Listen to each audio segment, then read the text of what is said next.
સુરતના ઉધના પોલીસ દ્વારા ગાંજાનો મસ્ત મોટો જથ્થો ઝડપી પાડી આરોપીઓની ધરપકડ કરી લેવામાં આવી છે।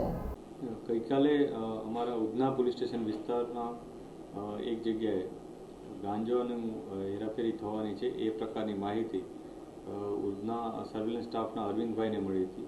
જે આધારે પોલીસે ત્યાં રેડ કરી અને તે જગ્યાએ તપાસ કરતા બે વ્યક્તિઓ મળી આવ્યા હતા, જેની પાસેથી ગાંજો મળી આવ્યો હતો। આશરે 14 કિલો જેટલો ગાંજો છે, જેની કુલ કિંમત આશરે 1,45,000 રૂપિયા થાય છે। એની સાથે બે મોબાઈલ પોલીસે જપ્ત કર્યા છે।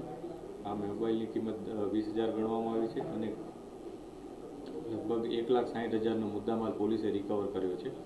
આ ઘટનામાં બે આરોપીઓ જી મિટ્ટુ પાત્રા અને કે રબીન્દ્ર પાત્રા બંને જણા સચિનના રહેવાસી છે અને મૂળ ગંજામ ઓરિસ્સાના રહેવાસી છે।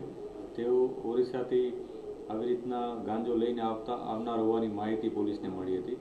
જે જગ્યા હતી એ ઉધના રેલવે સ્ટેશનનું જે પાર્કિંગ છે એની સામેનો જે જાહેર રોડ છે એ જગ્યાએ પોલીસને મળી આવેલ હતો।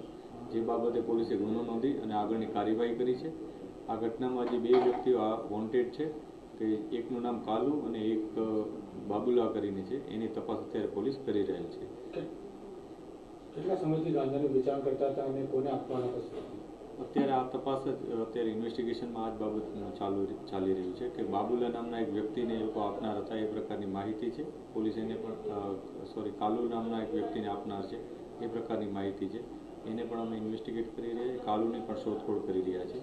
આ ઉપરાંત જે બંને આરોપીઓ છે એના માટેના અમે ફર્ધર પોલીસ કસ્ટડી પણ માંગેલ છે। પકડાયેલ બંને આરોપી વિરુદ્ધ કોઈ ગુનાહિત ઇતિહાસ?